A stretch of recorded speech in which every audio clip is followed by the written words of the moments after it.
Halo, Assalamualaikum warahmatullahi wabarakatuh. Perkenalkan, nama saya Siti Misbah dengan nomor induk mahasiswa 8581902269 UPBJJ Palangkaraya, Pokjar, Murung Raya. Hari ini saya akan melakukan kegiatan praktikum yaitu PGG Kampas 107 Praktikum IPA di SD dengan modul 8 kelistrikan, kegiatan praktek 1 kelistrikan. Percobaan, judul percobaannya adalah listrik atau arus listrik. Listrik dinamis mempelajari tentang muatan listrik yang bergerak yang kita sebut sebagai arus listrik. Arus listrik dalam suatu rangkaian dapat mengalir apabila kawat pengantar bersifat konduktor atau pengantar listrik yang baik. Sebaliknya, arus listrik tidak mungkin mengalir jika kawatnya bersifat isolator. Arus listrik ini mengalir karena adanya beda potensial atau tegangan di mana aliran bergerak dari potensial tinggi ke potensial rendah. Secara konvensional, arah arus listrik mengalir berlawanan arah dengan aliran elektron menurut hukum Ohm. Besarnya arus listrik dalam suatu rangkaian selalu berbanding lurus dengan besarnya tegangan listrik dan berbanding terbalik dengan besarnya hambatan. Tujuan percobaan menjelaskan aliran arus dalam suatu rangkaian listrik, menjelaskan pengaruh tegangan terhadap suatu rangkaian. Alat dan bahan yang digunakan sebagai berikut, dan yang pertama adalah baterai, kemudian tali kabel yang tersambung dengan tali penjepit, banyak 2 buah berwarna merah dan warna hitam, kemudian lampu 1 buah dan berbagai bahan uji untuk konduktor dan isolator seperti kawat besi, tembaga, kayu, penghapus, sendok besi atau logam, kertas dalam isi pensil, plastik, air keran, dan air garam. Percobaan arus listrik. Langkah percobaan: buatlah 1 baterai, buatlah gambar rangkaiannya, hubungkanlah kabel merah pada kutub plus dan kabel hitam pada kutub min. Salah satu ujung kabel merah dipasang ke bola lampu. Jika lampu menyala, menandakan adanya arus listrik dari kutub plus menuju kutub min. Kemudian tentukan semua jenis bahan yang telah disediakan tadi apakah termasuk konduktor. Catat hasilnya pada tabel pengamatan. Pertama, pada kawat besi, dan pada kawat besi ternyata lampunya menyala karena kawat besi dapat menghantarkan listrik. Lalu yang kedua adalah tembaga. Pada tembaga ternyata lampunya juga menyala karena tembaga juga dapat menghantarkan listrik atau konduktor.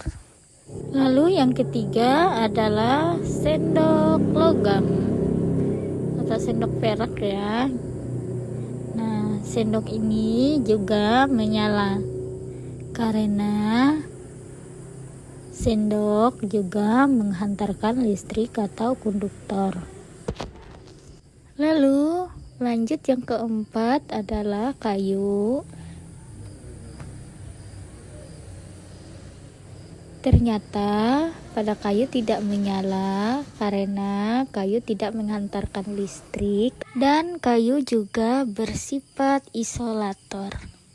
Lanjut, yang kelima adalah karet penghapus. Ternyata pada karet penghapus tidak menyala karena penghapus tidak menghantarkan arus listrik, atau juga bisa disebut bersifat isolator.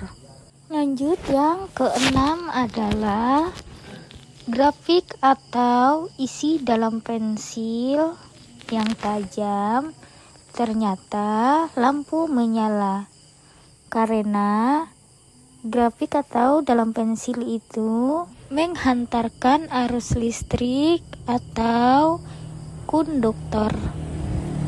Lanjut, yang ketujuh adalah kertas. Kertas tidak menyala karena tidak menghantarkan arus listrik, karena kertas bersifat isolator. Lanjut, yang kedelapan adalah kantong plastik. Ternyata kantong plastik tidak menyala karena tidak menghantarkan arus listrik atau bersifat isolator. Lanjut, yang ke-9, air keran. Ternyata air keran menyala sedikit karena air keran menghantarkan arus listrik tapi sedikit saja. Ia bersifat konduktor juga. Lanjut, yang terakhir ke-10 adalah air garam. Ternyata air garam menyala karena bersifat menghantarkan arus listrik atau bisa disebut konduktor. Kesimpulan, agar arus listrik mengalir kita memerlukan kawat pengantar yang bersifat konduktor. Bahan yang mengantar arus dinamakan konduktor, sedangkan yang tidak menghantarkan dinamakan isolator. Dari hasil percobaan, bahan yang termasuk konduktor yaitu kawat, tembaga, sendok, grafik atau dalam pensil, air keran, air garam, dan yang sedangkan kayu, karet, penghapus, kertas, kantong plastik bersifat isolator. Kedua, percobaan tegangan listrik. Percobaan pertama, buatlah rangkaian sebagai berikut. Lalu hubungkan pada baterai, amati apakah lampunya menyala. Ternyata hasilnya lampu tidak menyala karena kedua ujung kabelnya sama-sama berada di muatan positif, sehingga rangkaian tersebut tidak ada tegangan listriknya. Percobaan kedua, buatlah rangkaian seperti berikut, kemudian tempelkan ujung baterai positif dan negatif. Lalu amati hasilnya. Ternyata lampu menyala tapi agak redup karena muatan listriknya tidak terlalu besar karena hanya menggunakan 2 baterai. Selanjutnya, percobaan ketiga, buatlah rangkaian seperti berikut ini. Lalu amati apakah lampunya menyala. Ternyata menyala sangat terang karena